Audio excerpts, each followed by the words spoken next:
Israel Mizoram जितना बड़ा है। जितनी लंबी ये लड़ाई अगर लड़नी है, ये भूगोल, ये ज्योग्राफी ही डिटरमाइन करेगी। ये रशियन ड्रोन है, ये दुबई में मिला था। रशिया लार्ज प्रॉफिट पे पहुंच जाएगा, तेल से बहुत पैसे बनाएगा। पूरा पश्चिम एशिया अब एक ऐसे डेडलॉक में फंस चुका है जहां पीछे हटने को कोई तैयार नहीं है। ईरान जंग पूरी दुनिया के लिए एक इकोनॉमिक सरदर्द बन चुकी है। दुनिया की एनर्जी सिक्योरिटी रिस्क पर है।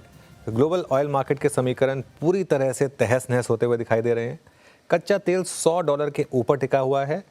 हॉर्मुज़ स्ट्रेट बंद होने से सप्लाई चेन की कमर टूट रही है। भारत जैसे देशों के लिए इकोनॉमिक खतरा कहीं ज़्यादा बड़ा है। ऐसे हालात में क्या भारत की भूमिका एक गेम चेंजर वाली हो सकती है? इस युद्ध से किसे सबसे ज़्यादा नुकसान और किसे सबसे ज़्यादा फ़ायदा हो रहा है? क्या ये युद्ध आगे होने वाली लड़ाइयों के डायनामिक्स बदलने वाला है? इन सभी मुद्दों पर और इनका बाजार पर क्या इम्पैक्ट होने वाला है, इन सब मुद्दों पर चर्चा करने के लिए हमारे साथ हैं अजय जी, एडेलवाइस के प्रेसिडेंट। इनसे हम अहम मुद्दों पर चर्चा करते रहते हैं। Ajay ji, thank you so much आज हमारे साथ जुड़ने के लिए। पहला सवाल आपसे कि ये देखते देखते युद्ध तीसरे हफ्ते में पहुंच गया, ये सब आखिर खत्म कैसे होगा?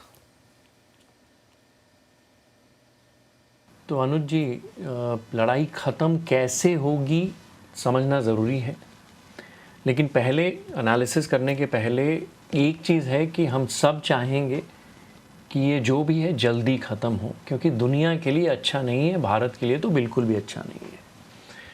एक मैंने, आप देख सकते हैं, 2x2 बना रखा है, उसमें 4 बॉक्सेस हैं। सबसे पहले मैं इसमें गेम थ्योरी अप्लाई कर रहा हूँ। जो हमने पहले पढ़ा था कि 2 अगर पार्टीज़ हैं और दोनों लड़ भी सकते हैं, साथ काम भी कर सकते हैं, तो सोचते कैसे और क्या सोल्यूशन निकलती है।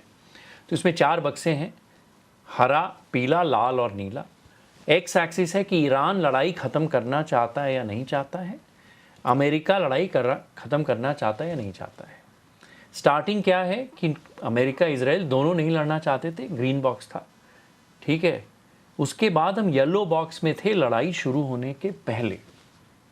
तब क्या हो रहा था कि जेनीवा में नेगोशिएशन चल रहा था, ओमान मीडिएट कर रहे थे between Iran and obviously America. तब जहाँ तक मैंने जो भी न्यूज़ आर्टिकल्स पढ़े हैं, तब ये हो गया था कि हम पीले रंग के बक्से में थे कि ईरान के पास शायद 60% एनरिच्ड यूरेनियम था, कुछ 450 से 600 किलो, 1200 किलो चाहिए होता है एटम बम बनाने के लिए। ईरान ने कहा था कि ये आप ले लीजिए, हम नेगोशिएशन के लिए तैयार हैं, हम न्यूक्लियर जो भी आप कहेंगे हम करने तैयार हैं। और वो तैयार हो गए थे, हम एक्चुअली पीले बॉक्स में थे। तब अमेरिका ने पैरेलली इन पे अटैक किया और तब जंग छिड़ जाती है, इजराइल और अमेरिका अटैक कर देते हैं। तो आज के दिन हम लाल बक्से में हैं। लाल बक्से का मतलब ही है कि न ईरान लड़ाई ख़त्म करना चाहता है, न अमेरिका और इजराइल लड़ाई ख़त्म करना चाहते हैं। और सबसे बड़ी दिक्कत ये है कि ऐसे मोड़ पे अभी हम हैं जहां अमेरिका को लग रहा है कि वो अगर जितनी बमबारी करेंगे, इजराइल को लग रहा है कि वो जितनी बमबारी करेंगे, ईरान कभी न कभी गिव अप मार के, क्योंकि उनकी लीडरशिप को इन्होंने ख़त्म कर दिया है, ईरान हताश हो जाएगा, वो फिर टेबल पे आ जाएगा, बंद कर देगा। मुझे नहीं लगता है कि ऐसा होगा। ओनली वे आउट इज़ हरा बक्सा, बॉक्स नंबर 4। लेकिन चैलेंज मालूम है क्या है? बॉक्स नंबर 4 जाने के लिए या तो आपको पीले बक्से में जाना पड़ेगा या आपको नीले बक्से में जाना पड़ेगा। पीला बक्सा है कि अमेरिका लड़ाई बंद नहीं करना चाहता, ईरान चाहता है। नीला बक्सा है अमेरिका लड़ाई बंद करना चाहता है, ईरान कहता है मैं नहीं बंद करूंगा। इन 2 बक्सों के थ्रू ही, ये जो सांप सीढ़ी दुनिया की चल रही है, इन्हीं बक्सों के थ्रू आप 4 नंबर बॉक्स में जा सकते हैं। सवाल ये है कि हम पीले बक्से में पहले जाएंगे या नीले बक्से में पहले जाएंगे। ये काफ़ी अच्छी आपने थ्योरी बनाई एक्चुअली बक्सों के थ्रू, मुझे अच्छा लगा ये। तो आप क्यों मान रहे हैं कि इस समय ईरान नीले बक्से में है, यानी कि ब्लू बॉक्स में है, और कितने समय तक ईरान टिका रहेगा यहाँ पर इस ब्लू बॉक्स में?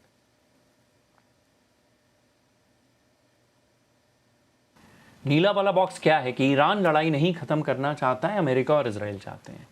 ये तभी पॉसिबल है जब ईरान को लग रहा है कि वो आउटलास्ट कर जाएंगे, वो सरवाइव कर जाएंगे, वो दर्द सह लेंगे और लड़ते रहेंगे। दर्द सहना एक चीज़ होती है जो वियतनाम में पहले हुआ था। 8 या 10 साल तक अमेरिका ने वियतनाम को बॉम्ब किया था। ऊपर से वही जो आज हो रहा है, वहाँ तो उनके ट्रूप्स भी थे, फिर भी अमेरिका वियतनाम में नहीं जीत पाई थी। उन्हें वापस जाना पड़ा था 9-10 साल की लड़ाई के बावजूद। वियतनाम के पास तो हथियार भी नहीं थे, ज़्यादा कुछ नहीं था, शायद बंदूकें थी और रशिया का और चाइना का सपोर्ट था। मुझे क्यों लग रहा है कि ईरान बॉक्स नंबर 3 पे, ये समझने के लिए हमें सबसे इम्पॉर्टेंट है ये समझना होगा कि डिफेंस में ईरान की कैपेबिलिटी क्या है। शेयर बाजार में हम कॉल ऑप्शन या पुट ऑप्शंस खरीदते हैं या बेचते हैं। कॉल ऑप्शन क्या होता है? 1 रुपया डाला, या तो 100 से 1000 रुपया बनाऊंगा या 1 रुपया खो दूंगा। इसको बोलते हैं एसिमेट्रिक ट्रेड। थोड़ा सा डाला, बहुत बनाया। ईरान की करंटली जो डिफेंस है, प्राइमरली आपको मालूम है शाहिद ड्रोन से है। 20,000 या 30,000 डॉलर में वो बनाते हैं। एक शाहिद को गिराने के लिए 2 से 4 मिलियन डॉलर का मिसाइल लगता है। ये गणित पूरी दुनिया को मालूम हो गया है। ये एसिमेट्री वॉर की है। यूक्रेन भी शाहिद ड्रोन ही झेल रहा है रशिया से। यूक्रेन ने एक अपना ड्रोन बना लिया तो $500 का ही है, लेकिन उसमें एक सोल्जर को उस ड्रोन को कंट्रोल करना पड़ता है वीडियो से। वो टेक्नोलॉजी अभी तक अमेरिका और इजराइल ने इम्प्लीमेंट नहीं करी है, बिकॉज उसको ट्रेन करना पड़ेगा, उसमें 2-3 महीने लग सकते हैं। उसके बाद शायद आप शाहिद ड्रोन्स को गिरा पाएँ आसानी से, लेकिन तब तक ये एसिमेट्री रहेगी। ईरान के पास हज़ारों हैं और आज हज़ारों हैं, और मैं ये भी आपको प्रूव कर दूंगा कि कल भी हज़ारों रहेंगे। उस पे आते हैं तो पहला जो एडवांटेज ईरान का है वो है कि ईरान मच्छर भेज रहा है छोटे छोटे, लेकिन हर मच्छर को गिराने के लिए आपको बहुत महंगी बंदूक चाहिए। तो वापस से जो ख़त्म हो जाएंगे इनके मिसाइल, उनको रीप्लेनिश करने में भी समय लगेगा। रीप्लेनिश आपको अपनी एयरक्राफ्ट कैरियर के लिए भी करना है, आपको इजराइल को भी देना है, आपको सऊदी को भी देना है, आपको दुबई को भी देना है, ओमान को देना है, सबको देना है। तो यहाँ पहली दिक्कत है। तो ये जो आप देखेंगे, ये जो स्लाइड है, just cheap quantity versus expensive quality, पहली दिक्कत, पहली लड़ाई की ये है। लेकिन अजय जी, इसमें इंटरेस्टिंग चीज़ ये है कि यूएस कह रहा है कि उसने ईरान को काफ़ी नुकसान पहुंचाया है। डोनाल्ड ट्रंप ने तो ये तक कह दिया कि ईरान अब खत्म हो चुका है, लेकिन आप मान रहे हैं कि ईरान टिका रहेगा। सबसे पहले एक चीज़ देखिए, ईरान से इजराइल, इन दोनों में दूरी कितनी है? करीब 1500 किलोमीटर है। 1500 किलोमीटर इज अप्रॉक्सीमेटली दिल्ली से बंबई, इनफैक्ट दिल्ली से Pune to be more precise, इतनी ही दूर है। तो पहला हम दूरी पकड़ते हैं। इजराइल से ईरान का बॉर्डर सिर्फ 1000 किलोमीटर है, यानी कि मिसाइल वगैरह आप आराम से भेज सकते हैं टू एंड फ्रो। तेल अवीव से आप तेहरान भेज सकते हैं, तेहरान से आप यहाँ भेज सकते हैं। सबसे पहली चीज़ डिस्टेंस, दिल्ली टू बॉम्बे। दूसरी चीज़ जो समझना ज़रूरी है, साइज़। मैंने कोशिश क्या करी है कि भारत के मैप में ईरान को डाल दिया और इजराइल को डाल दिया। इजराइल आप राइट वाला सर्कल देखेंगे उतना बड़ा है, इजराइल मिज़ोरम जितना बड़ा है। अगर सिर्फ साइज़ की बात करें, करीब 22,000 किलोमीटर। ईरान भारत से आधा साइज़ का है। तो ये साइज़ का डिफरेंस। अगर बहुत सारा एम्यूनिशन दोनों देशों के पास हो जाता है, दोनों के पास हज़ारों मिसाइल्स हैं, तो अगर लड़ाई लंबी चलती है, इजराइल के लिए ज़्यादा दिक्कत हो सकती है बिकॉज ऑफ साइज़। कि ईरान बहुत पीछे नहीं है, क्योंकि ईरान अकेला नहीं है। रशिया, ईरान और बीच में ये जो ब्लू समंदर है छोटा सा, ये है कैस्पियन सी। आप देख लीजिए कि अगर रशिया के बॉर्डर से ईरान का बॉर्डर, तेहरान के 300 किलोमीटर दूर में ही ये समंदर है। बहुत बड़ा समंदर है कैस्पियन सी। मैंने थोड़ा सा मैग्नीफाई किया है। और जितनी लंबी ये लड़ाई अगर लड़नी है, ये भूगोल, ये ज्योग्राफी ही डिटरमाइन करेगी। और क्यों डिटरमाइन करेगी, ये आप अगला इसका अगर आप स्लाइड देखेंगे, 2 बंदरगाह हैं, 2 पोर्ट हैं। एक कैस्पियन सी के नॉर्थ बॉर्डर में रशिया में, उसका नाम है अस्त्रखान, रशियन पोर्ट है। ऑलमोस्ट 10 मिलियन टीपीयू से वो करीब 25 मिलियन तक जाने वाले हैं। रशिया करीब वहाँ पिछले 3-4 साल में $1.5 बिलियन इन्वेस्ट कर रहा है, नए पैसे। ईरान के तेहरान से 300 किलोमीटर दूर एक और बंदरगाह है, एक और पोर्ट है जिसका नाम है अंजाली। ये जो रूट है जो समंदर से आ रहा है, इस रूट से काफ़ी डिफेंस का equipment from Russia to Iran आता है। एक चीज़ याद रखिएगा, कई बार हम पुराने ज़माने में नदी से ही चीज़ें जाती थी। आज भी आपको तेल भेजना है, आपको महंगी चीज़ें भेजनी है, चाइना से सामान भेजना है, समंदर से जाता है। बिकॉज समंदर से सामान भेजना is much cheaper and faster than sending by land और एयर। तो एक है कि सिर्फ ये जो डिस्टेंस है करीब 1000 या 1200 किलोमीटर है। अगर इनफैक्ट रास्ते भी हैं 3, एक ईस्ट से है, एक वेस्ट से है और एक कैस्पियन सी से है। यहाँ से अगर आप खुद ही न्यूज़ पढ़ेंगे, वेल डॉक्यूमेंटेड है कि पिछले 3 साल में कितनी शिप्स रशिया से ईरान, ईरान से रशिया गई हैं।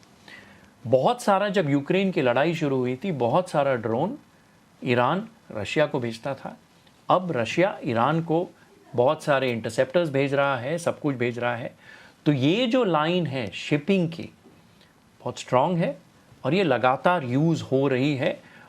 चलिए अब आते हैं इंटेलिजेंस पर, क्योंकि ऑब्वियसली यूएस की इंटेलिजेंस है काफ़ी स्ट्रांग, इजराइल की इंटेलिजेंस बहुत ही स्ट्रांग मानी जाती है। ईरान को कौन इंटेलिजेंस सपोर्ट प्रोवाइड कर रहा है? तो ये जो सप्लाई लाइन है ये ईरान का अगर दिल है, इसमें खून जा रहा है रशिया से लगातार, इसको आप नहीं रोक सकते। अब रशिया को अगर ईरान के लिए इक्विपमेंट बनाने हैं, उसको भी पैसे चाहिए। वो पैसे कहाँ से आएंगे मैं उस पर भी आता हूँ। और ये प्रूव करने के लिए कि रशिया का डिफेंस इक्विपमेंट जा रहा है, अगर आप ये ग्राफिक देखें, ये वाला जो ड्रोन है, ये जो टुकड़ा मिला है, ये रशियन ड्रोन है, ग्रांड 2, ये दुबई में मिला था। So it is very clear कि रशिया भी बहुत सारे डिफेंस इक्विपमेंट ईरान को भेज रहा है। तो सवाल ये है कि अगर ईरान के पास 80,000 ड्रोन थे तो 2 चीज़ होती है, शेयर बाजार में एक कॉन्सेप्ट पड़ता है ना, स्टॉक एंड फ्लो। कितना सामान मेरे पास है और फ्यूचर में कितना आएगा। अमेरिका कह रहा है कि उसने जितना है सब तोड़ ताड़ दिया है, फ्यूचर में सामान 2 ढंग से आएगा। एक, ईरान खुद क्या बनाएगा, और दूसरा रशिया क्या बनाएगा और ईरान को देगा। रशिया बहुत कुछ बना के ईरान को दे रहा है और देता रहेगा। ईरान की करीब 13 सैटेलाइट अपनी हैं ऊपर। 2 प्राइवेट सैटेलाइट ईरान ने दिसंबर में लॉन्च करी है, और एक रशिया, ईरान और चाइना का जॉइंट वेंचर, उसका नाम मैं बताता हूँ आपको, बाइडू, BEIDOU3, वो थी एक। तो ये 3 स्लाइड पिछले 6 महीने में अंतरिक्ष में गई है रशिया की रॉकेट यूज़ करके। सो ईरान के पास प्रिसिशन टेक्नोलॉजी और प्रिसिशन इंटेलिजेंस जो सर्वेलेंस का होता है वो सैटेलाइट से ऑलरेडी आ गया है। तो आज ऐसा स्टेटस नहीं है कि Russia only has to pass technology, Iran itself has their own satellite. एक चीज़ हमें समझना बहुत ज़रूरी है, 1952 से 1978 तक ईरान यूएस और ब्रिटेन के अंडर में था, इन द सेंस कि उन्हीं की सो कॉल्ड शाह की सरकार ईरान में थी। पूरा वेस्टर्नाइज हो गया था बिफोर द रेवोल्यूशन ऑफ 78-79। 78-79 के बाद ईरान को पूरी दुनिया ने आइसोलेट कर रखा है। 1980 से 1988 जो 8 साल ईरान इराक की लड़ाई हुई है, वो लड़ाई में ईरान अकेले था, ये समझना ज़रूरी है। तो ईरान को अकेला टेक्नोलॉजी डेवलप करना, वेपन डेवलप करना, ये आदत है। आज तो उसके पास अब डिफेंस चाइना और रशिया का सपोर्ट भी है। मैं ये नहीं कह रहा हूँ कि 8 साल चलेगी, I don't mean that, but 8 साल अकेले रह चुका है।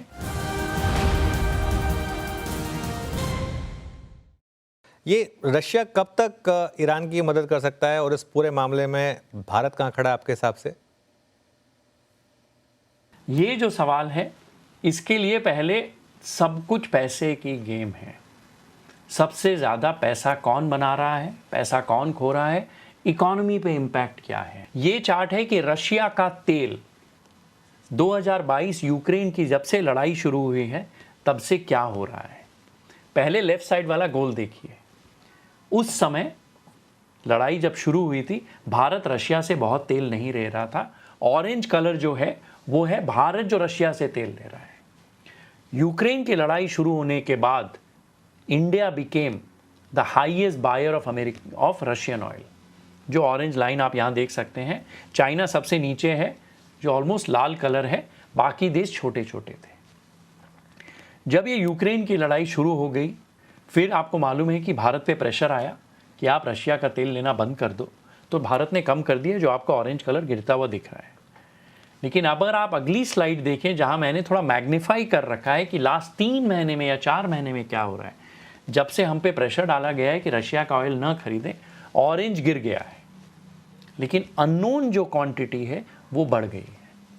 मोस्ट इंपॉर्टेंट एनालिसिस जो मैं यहां कहना चाहूंगा कि अगर आप अगली स्लाइड देखें, unknown plus India before the war और आफ्टर द वॉर क्या है, अननोन प्लस इंडिया आज हाईएस्ट है, सबसे ज़्यादा है।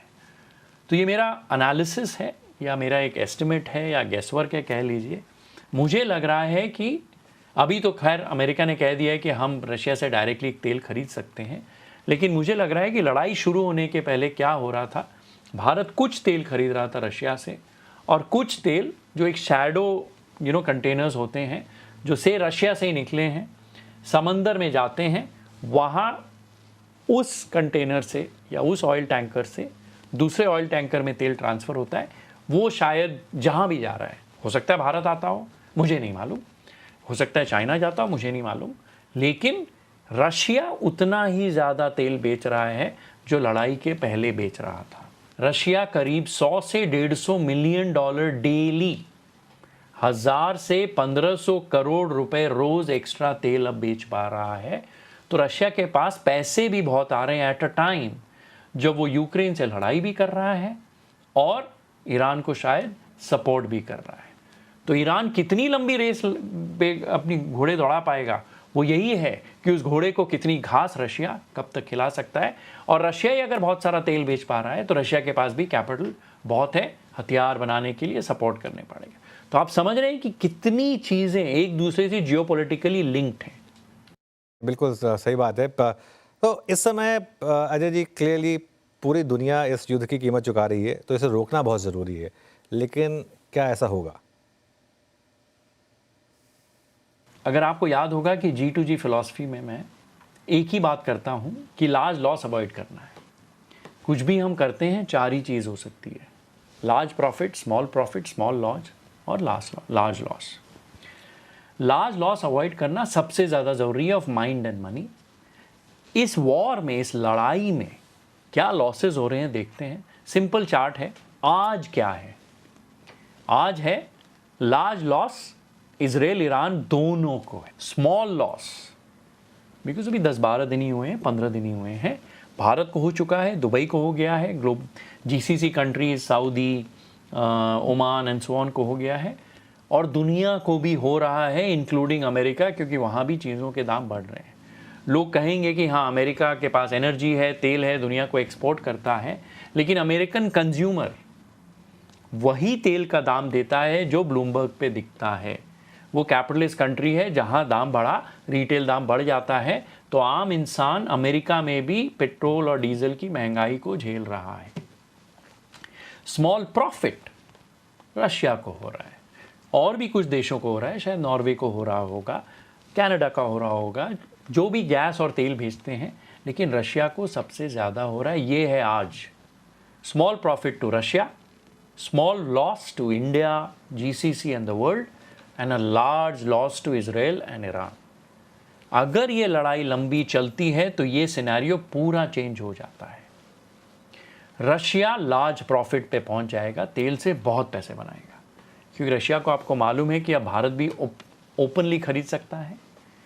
अगर यहाँ 20% स्ट्रेट ये ईरान वाला तेल और इस एरिया का पूरा तेल रुक जाता है तो भी रशिया को फ़ायदा है, प्रोडक्शन वो बढ़ा देंगे। तो Russia gains large profit, Russia gains large profit, यानी यूक्रेन की लड़ाई लंबी चलती है, ईरान को सामान ज़्यादा लंबे तक कैस्पियन सी से मिल सकता है।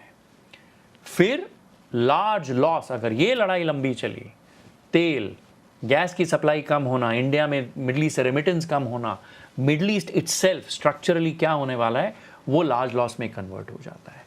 सो लंबी लड़ाई स्ट्रक्चरली फ़ायदा रशिया को और कुछ देशों को जो तेल और गैस देते हैं, लेकिन पूरी दुनिया को लार्ज लॉस हो सकता है। अगर ये लड़ाई बहुत लंबी चलती है तब catastrophic is those two red boxes, it is structurally risky for certain countries. इसलिए someone has to come to the table and get some sanctity around the world कि यार सिर्फ बमबारी करके आप ईरान को तहस नहस करके भी शायद नहीं जीत पाएंगे, आपको नेगोशिएटिंग टेबल पे आना पड़ेगा।